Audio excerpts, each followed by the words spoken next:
जी अस्सलाम वालेकुम। जैसे हम लास्ट वीडियोस में डिस्कस कर चुके हैं कि एफबीआर ने एक नया एसआर इशू किया है जिसमें एनेक्जर C1 एक न्यू एनेक्जर है क्योंकि इंट्रोड्यूस करवाया गया जिसमें पेमेंट का डाटा वो आपसे मांग रहा है, वो भी इनवॉइस वाइज डाटा है। उसमें फर्दर एचएस कोड है, पेमेंट की डिटेल्स हैं और बायर की इन्फॉर्मेशन है। आज की वीडियो में हम ये पर्टिकुलर जो बायर के ऊपर डाटा जो एफबीआर मांग रहा है इसके ऊपर हम डिस्कशन करेंगे। सबसे पहले हम देख रहे होंगे कि आपने जो भी सेल करनी है उस पर आपने अपने कस्टमर का CNIC या NTN भी डिस्क्लोज करना है। एक तो पॉइंट हम इसके ऊपर डिस्कस करेंगे कि हम ये किस तरह वहां पे बता रहे हैं, डाटा किस तरह मेंटेन करेंगे। सेकंड पॉइंट हम फोकस करेंगे अगर आपको एडवांस पेमेंट रिसीव होती है या पार्शियल पेमेंट रिसीव होती है अपने किसी इनवॉइस के अगेंस्ट, या इनवॉइस से भी जनरेट नहीं हुआ, आपको कोटेशन आपने रिसीव की है उसके अगेंस्ट आपने एडवांस पेमेंट इशू की है या एडवांस पेमेंट आपको रिसीव हुई है, तो उस एडवांस पेमेंट को आप किस तरह बुक कर रहे होंगे एनेक्जर C1 के अंदर। इसके अलावा अगर आपने मल्टीपल इनवॉइसेस के अगेंस्ट सिंगल चेक रिसीव किया है, ऐसा होता है कि 3 से 4 इनवॉइसेस हैं, उसके अगेंस्ट सिंगल आपको चेक रिसीव हो रहा है, उस चेक के अगेंस्ट कस्टमर या बायर आपको बता रहा होता है कि उसने किन 3 इनवॉइसेस के अगेंस्ट आपकी पेमेंट क्लियर की है, वो आप अपने सिस्टम में रिकॉर्ड कर लेते हैं ताकि आपके फ्यूचर में बैलेंस रिकनसाइल हो सके। अब इस चीज को भी हम देखेंगे कि अगर एनर्जी सी में मल्टीपल इनवॉइसेस अगर किसी एक पेमेंट में क्लियर हुई तो आप किस तरह उसको मैनेज करेंगे। सबसे पहले हम ये एनर्जी देख लेते हैं जिसमें क्लियरली यहाँ पे लिखा हुआ है कि आपने अपने कस्टमर का NTN, CNIC, नेम और टाइप। अगर यहाँ पे टाइप का कॉलम ना होता तो हम ये अंडरस्टैंड कर सकते थे कि यहाँ पे सिर्फ रजिस्टर्ड कस्टमर का डाटा मेंटेन करना है, क्योंकि रजिस्टर्ड कस्टमर ऑलरेडी CNIC या NTN देने में कंफर्टेबल होते हैं तो ऐसा मसला नहीं होता। लेकिन अगर हम यहाँ पे तमाम कस्टमर्स की बात करें तो सबसे ज्यादा मसला तो यहाँ पे उन लोगों को आएगा जो रिटेल लेवल पे काम कर रहे हैं, कोई शॉप है उनकी, या वो किसी ट्रेडर या होलसेलर के तौर पे काम करें। वहां पे जो उनके जनरल कस्टमर्स होते हैं यूजली वो एंड कंज्यूमर्स होते हैं जिन्होंने आगे चीज बेचनी नहीं होती, वो खुद कंज्यूम करनी होती है।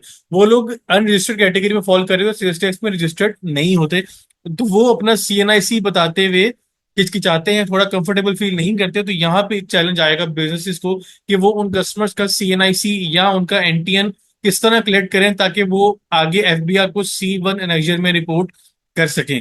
तो यहाँ पे अभी तक कुछ क्लैरिटी नहीं अवेलेबल कि रिटेल इंडस्ट्री है जो कैश बेस्ड इंडस्ट्री है, ज्यादातर पेमेंट कैश में होती है, वहां पे किस तरह इस डाटा को कलेक्ट किया जाए। होना ये चाहिए कि कुछ एग्जामिनेशन क्राइटेरिया डिफाइन होना चाहिए कि जिसमें बता दिया जाए कि ये वाली इंडस्ट्रीज या इस तरह की ट्रांजेक्शंस आपकी इस एनर्जी C1 से एग्जेम्प्ट है। ये सिर्फ उन लोगों पे अप्लाई हो रही हैं जो कि सेल्स टैक्स में रजिस्टर्ड हो, या एक खास एक वैल्यू डिटरमिन कर दी जाए कि इस अमाउंट से ज्यादा की अगर आप परचेज कोई करते हैं, कुछ सेल चीज बेचते हैं, उस पर आप डाटा मेंटेन करना है। क्योंकि सेक्शन 73 की अगर हम कंप्लायंस की बात करें, सेल्स टैक्स एक्ट का सेक्शन 73 इसमें लिखा हुआ है कि आपने अगर कोई पेमेंट कैश पे की है जो 50,000 से कम की इनवॉइस थी उसके अगेंस्ट, तो वहां पे आपको कोई मसला नहीं है, आप उसकी पेमेंट कैश में कर सकते हैं। उसके लिए एफबीआर आपको वो एक्सपेंस या वो अमाउंट डिसअलाउ नहीं करेगा आपकी इनकम टैक्स रिटर्न में, और आपको कोई नोटिस नहीं करेगा। लेकिन इससे रिलेटेड कोई ऐसी क्लैरिफिकेशन अभी नहीं बताई गई इस नेचर में कि हमने यहाँ पे जो ट्रांजेक्शन हमने कैश पे की होंगी उसको हम किस तरह रिपोर्ट कर रहे होंगे, उस पर अभी भी एम्बिगुटी है, कोई अनसर्टेनिटी है। तो डाटा यहाँ पे मेंटेन करना एक काम है। सबसे पहले तो आपको अपना डाटा मेंटेन करना है, अपने सिस्टम को इस तरह मॉडिफाई करना है कि आप अपने कस्टमर का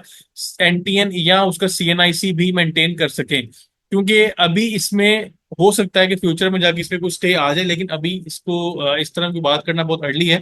तो अभी हमें तैयारी इस चीज की करनी है कि हमारा सॉफ्टवेयर या अपना हमारा जो बिजनेस का सिस्टम है वो इस तरह अपडेटेड हो कि कस्टमर का जो CNIC है या उसका NTN है वो हम अपने पास रिकॉर्ड करें, उसमें उसकी सारी डिटेल्स आ रही हो और हम उसको बता सकें कि हमने एफबीआर को प्रोवाइड करना है, नया रिक्वायरमेंट है इसलिए हम आपका डाटा कलेक्ट कर रहे हैं। तो पहला पॉइंट तो यहाँ पे क्लोज हुआ। सेकंड पॉइंट है एडवांस पेमेंट, या फिर आपके पास अगर पार्शियल पेमेंट आ जाती है तो आप क्या करेंगे। अब यहाँ पे यूजली क्या होता है कि आपने इनवॉइस अब इशू नहीं की होती, अब यहाँ पे डाटा उसने मांगा हुआ आपका इनवॉइस की डिटेल कि जो इनवॉइसेस आपने उसको अपनी रिटर्न में इस माह में या पिछले किसी माह में डिक्लेयर कर दी थी, क्योंकि पेमेंट आपको जरूरी नहीं है कि सिर्फ उसी महीने की इनवॉइस आ रही हो, आपको हो सकता है दिसंबर की इनवॉइस की पेमेंट मार्च में रिसीव हो रही हो।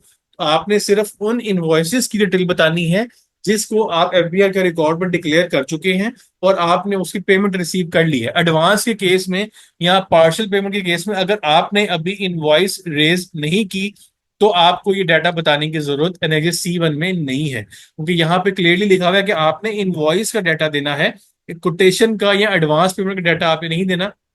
तो इनवॉइस के अगेंस्ट और अभी कोई इनवॉइस इशू नहीं हुई तो आप इसका डाटा किस तरह रिपोर्ट कर सकते हैं। तो जो आपकी एडवांस पेमेंट है या पार्शियल पेमेंट है विदाउट इनवॉइस, वो आपकी एग्जाम कहलाएगी for annexure C1। Third point हम डिस्कस करते हैं रिगार्डिंग जो हमने ऊपर पॉइंट हाईलाइट किया, मल्टीपल इनवॉइसेस आपकी क्लियर हो रही हैं सिंगल चेक के अगेंस्ट, तो आप उसको किस तरह क्लियर करेंगे।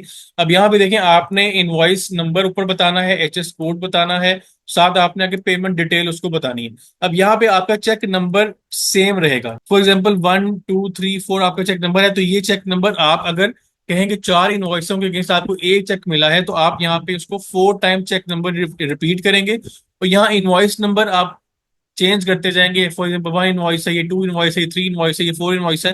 हर इनवॉइस का अपना एचएस कोड आ रहा है, तो यहाँ पे चेक नंबर आपका सेम रह रहा है, उसके अगेंस्ट आपकी इनवॉइस नंबर चेंज हो रही है। डाटा आप इस तरह मेंटेन करेंगे कि आपके सिस्टम में ऑप्शन अवेलेबल हो, या आपके जो डाटा मैनेजमेंट सिस्टम है कोई भी एक्सेल में मेंटेन कर रहे हैं या सॉफ्टवेयर में उसको डेवलप करना चाह रहे हैं, तो वहाँ पे ऑप्शन होनी चाहिए आपके पास कि आप एक पेमेंट के अगेंस्ट मल्टीपल इनवॉइसेस को सिस्टम में टैग कर सकें। क्योंकि यूजली सॉफ्टवेयर में ऑप्शन अवेलेबल होती है, जब भी आपने कोई पेमेंट को सिस्टम में टैग करना होता है, तो आप वहां पे बताते हैं सिस्टम को कि मैं किन इनवॉइसेस के अगेंस्ट इसको क्लियर करना चाहता हूँ। आप उन इनवॉइसेस को वहां पे टैग करते हैं।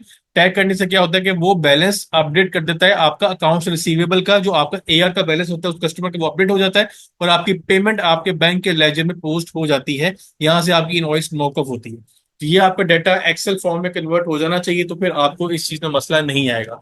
तो ये हमारी डिस्कशन थी। एक थर्ड वीडियो थी हमारी एनएचएस C1 के ऊपर, जिसमें हमने फर्दर डिस्कस किया कि जो हमें मसले अभी आ सकते हैं, जो कमेंट्स आपके रिसीव हो रहे हैं, मैं उसके बेसिस पे डेली बेसिस पे कोई ना कोई वीडियो बना रहा हूँ। आपको कोई फर्दर क्लैरिफिकेशन किसी टॉपिक पर अगर चाहिए एनएचएस C1 से रिलेटेड या किसी और टॉपिक से रिलेटेड, तो आप मुझे बता सकते हैं।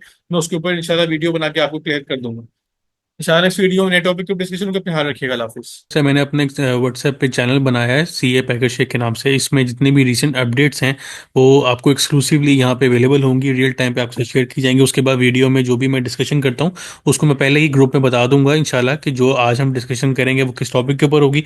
उसके अलावा जो भी नई अपडेट्स आएंगी वो इस चैनल के ऊपर आपको उसके लिंक्स या डॉक्यूमेंट्स आपको अवेलेबल होंगे। तो आपसे रिक्वेस्ट है, मैंने लिंक इस चैनल का डिस्क्रिप्शन में ऐड कर दिया, आप उसको जाकर फॉलो करें ताकि आप रिसेंट अपडेट्स के साथ इन टाइम अपडेटेड रहें।